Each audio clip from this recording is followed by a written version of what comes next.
Vin. I'm Sori. That's Booby. Colby and Chip. Evolution. All right. Darwin so now Week, we ladies get and to do gents. our most recent. Darwin Week, release. ladies and gents.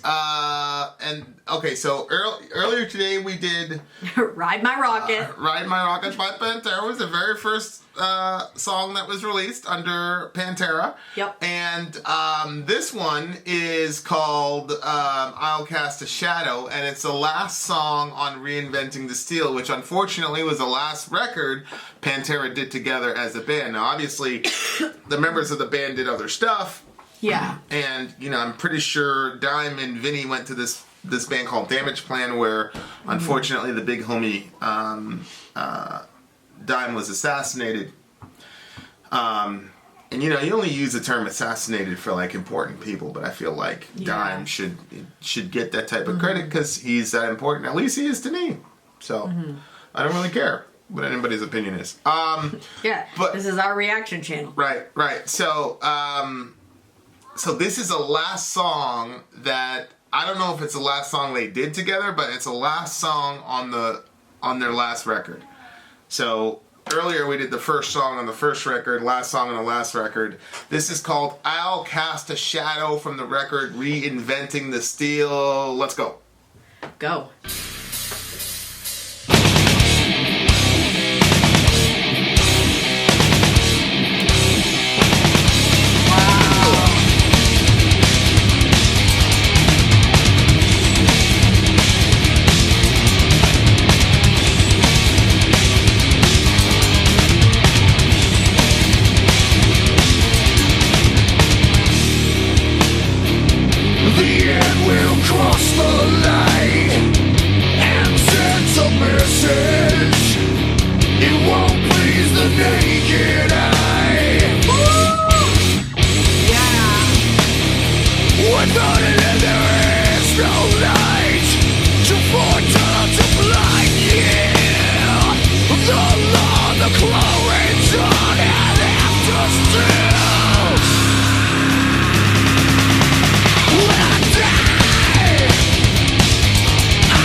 my word.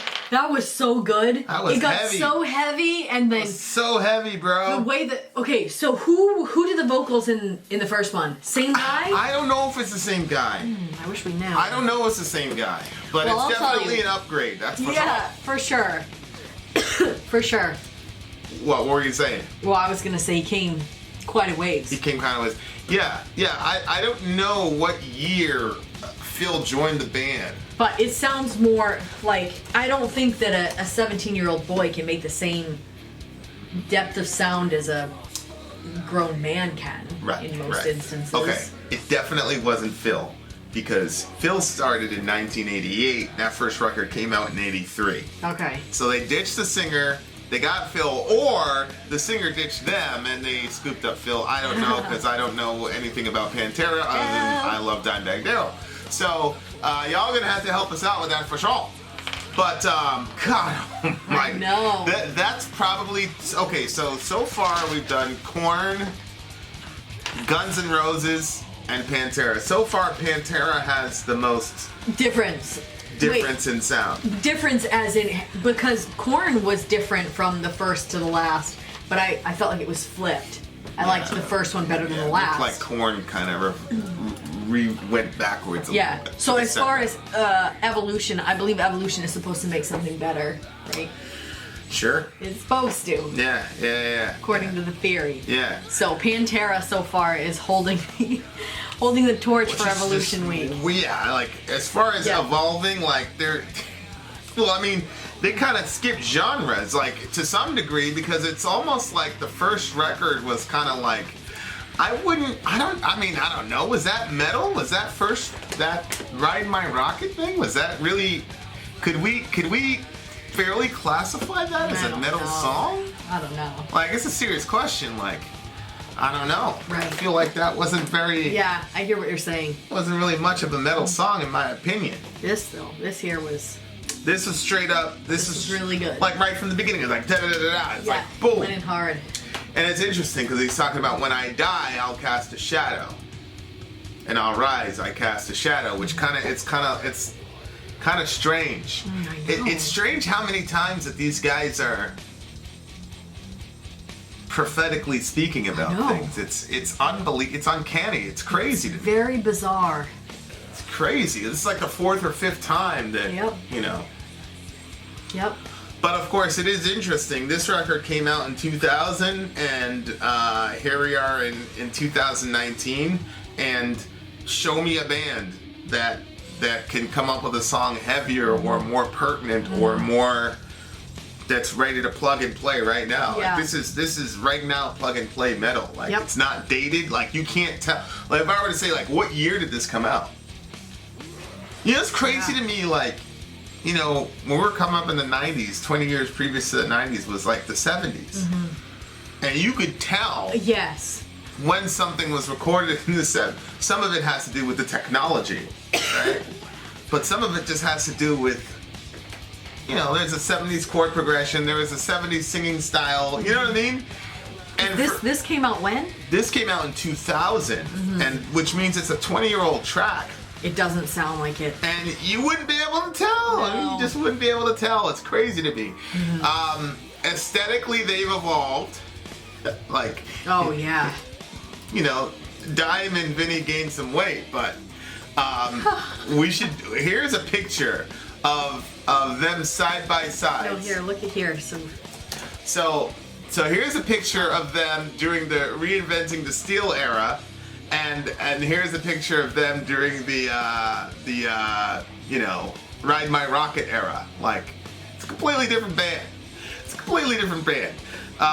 So I mean, they changed aesthetically, obviously, and I feel like they kind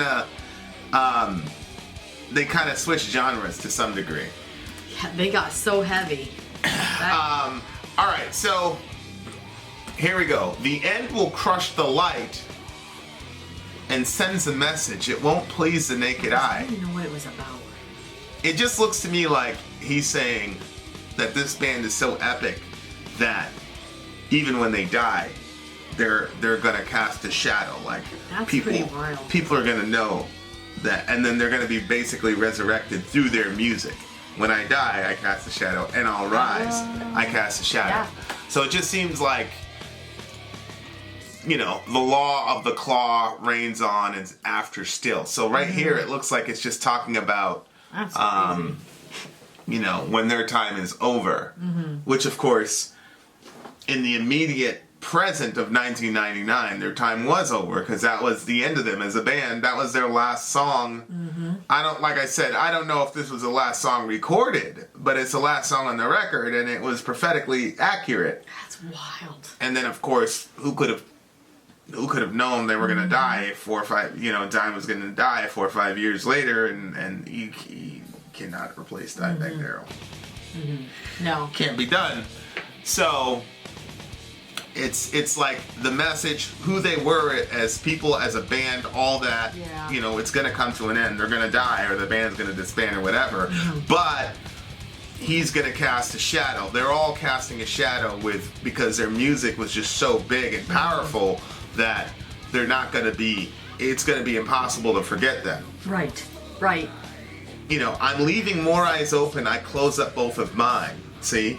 Like, as he's dying, he knows that he's opened people's eyes to whatever truth that he wanted to communicate. I wonder what his themes were over the course of his time in the band. You know what I mean? Well, yeah. What does he feel like he opened people's eyes to? Yeah, and he's speaking as an individual, but I also think he's speaking to personify the band as well. Not just Phil, but the band as well. For the ones that chase my life, they're looking over shoulders, let paranoia in. Like, people that were coming for them, whatever, but now they have to look over their shoulders, basically, like, people are gonna avenge them or whatever. It's just basically that their fans are always gonna be loyal fans, is what I looked at it What happened to the guy that shot him? I think he got shot too. I think they killed him. I think the cops came in and they cut the corner and Wow. Yeah, they took that guy down because he wasn't stopping. He killed a bunch of people. A couple of his I think their roadie, their guitar tech or something, trying to stop the guy. And sad situation, but what a crazy way to go out. I cast a shadow, and that's really, at the end of the day, all you can ask for. Because you get 70, 80 spins around this thing, and you've got an opportunity to cast a long shadow and to make your mark on the world. And obviously, as Christians, I saw this thing. It says, your greatest contribution to the kingdom of God may not be something you do, but someone you raise. Sadaq. So when I was thinking about the shadow, Sadaq. the biggest shadow you cast might not be something that you do, but it might be, one of your children. You're raising them. Right. Who knows what they're gonna do? Well, I mean, there's gonna be a lot of stuff. When we're off this, when we're out of here, there's gonna be a lot of stuff to look at. There's gonna be years worth of content to look at. But so we're gonna cast a shadow to some degree just because of media. But anybody can start a YouTube channel. But raising kids who go and affect the world and bring about the world that we all want to see is obviously our greatest accomplishment, and that's why we homeschool. Really, it's because we really feel like, we want to absolutely inculcate them with the values that we see in the Bible, and we want to send them out into the world and within their own personalities and within their own, inclinations, they're going to go out and be the best version of themselves out there, and then that's going to contribute to turning the world into the best version of itself. That's our full and firm belief. So, like, this is a really, really, really positive message about opening eyes, and everybody has their version of what they believe the truth to be. Obviously, we believe there's only one absolute and total truth, right?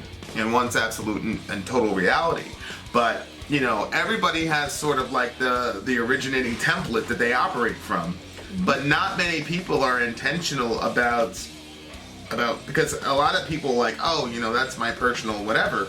But Jesus didn't come for a person's personal religion. Right.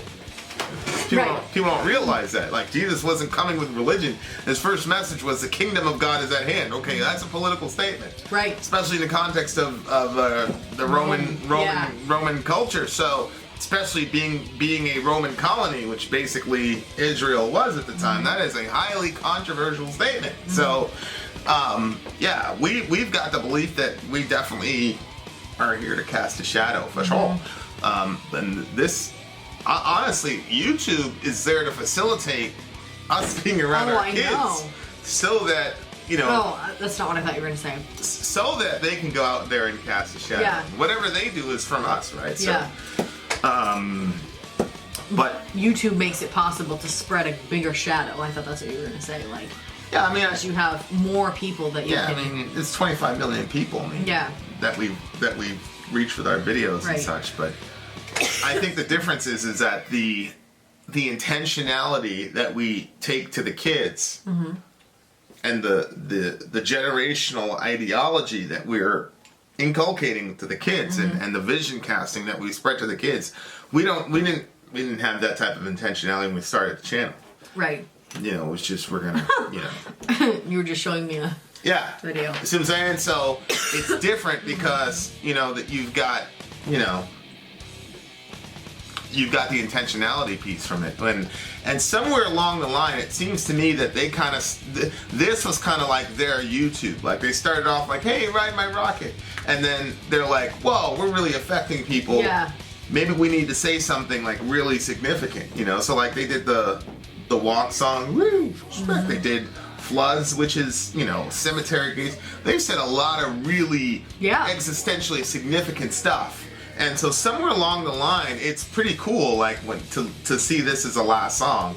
Like, it's very, very fitting, because somewhere along the line they realized that people were really taking what they were saying seriously, and they had a following. And I mean, you got to give credit. I wonder if it was when they got the new Phil. When they got Phil. Yeah, I wonder if it was at that point, or I wonder if something happened where somebody took something that they said and like something happened as a result of it, and then they were like, whoa, people are actually like, this is affecting people. Well, it's always a strange moment when the things that you do affect people that you've never met, and then they come up to you and tell you that stuff. Yeah.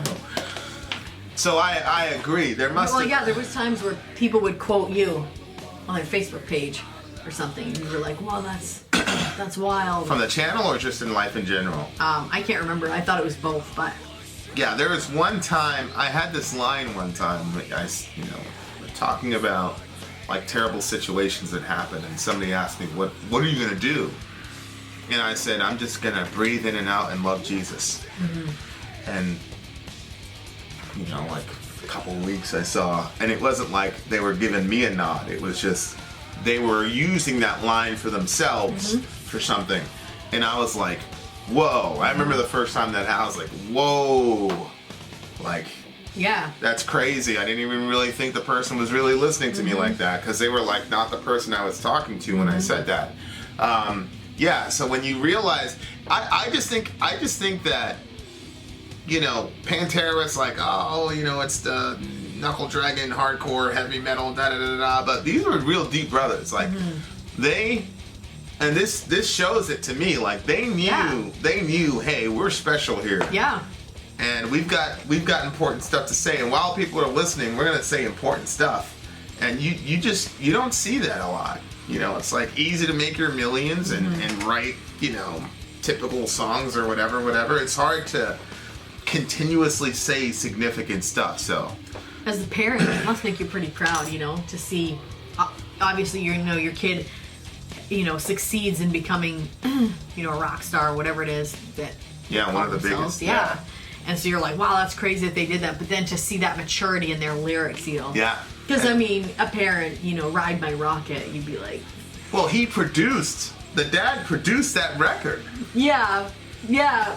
What's each parent is different, but I would be way more proud of my kids for this one. Oh, for sure. The other one, I'd be like, oh my gosh, they're obviously, go talk to them. They're obviously doing stuff. Oh no, I'd still be proud of it. The kids, Yes, well, I'm saying, yes, I know. I'm saying, I would say, go talk to them. I would still think the song was entertaining and stuff. What's interesting is that the first record was produced by their dad, And this song was produced by Vinny and Dime.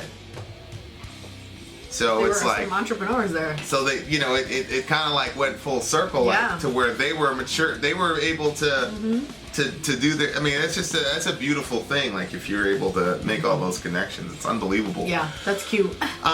Only thing is, I wished I could have heard one more blazing Dimebag Darrell solo. That was missing. There wasn't a real like. I would have liked to have had a, you know, a kind of a send off from Dime where he just went, you know. Yeah. You should always do that at the ending of everyone. It seemed to me like, and I'm sure probably somewhere on Reinventing the Steel there's like a crazy Dimebag solo somewhere, you know, where, you know, but it just seemed to me like Phil was like, this was kind of his song type of thing, which I have much respect for, but considering our context now that we lost Dime, then, you know, I'm hurting for a Dime solo. So that hurt the song a little bit for me, but overall, from an ideological perspective, like, amazing stuff. That these guys were really a gift. Yeah. You know, and for it just, you know, going to a rock show, you know, and going with you and meeting up with, you know, fellow metalheads or whatever, like, not to take that for granted, man. Because these people are gifts and they're not here forever. Right. You know, there's going to come a day where you, you know, do your normal thing and hear that we lost Ozzy or we lost, you know, whoever. I mean, shoot, by the time this airs, you know, we could lose somebody. Right. You know, so not to be a downer, but just like when you go to those shows and your favorite band is there, rock as hard as you can and enjoy that moment with them. You know what I'm saying? Yeah. So that's the message for me is like, you know, these guys are all, no matter how big the band is or small the band is, they're always going to cast a shadow in our lives. So much love to the big homie. God has his reasons. Are you rating it? Yeah, for sure. What are you rating it? What are you giving it? Oh, I'm giving it a 10. It's a 9.5 because I didn't get my Dime solo. Yep. I figured you were going to do that, but... Yeah. All right. Vin out. Sorry out. Gone.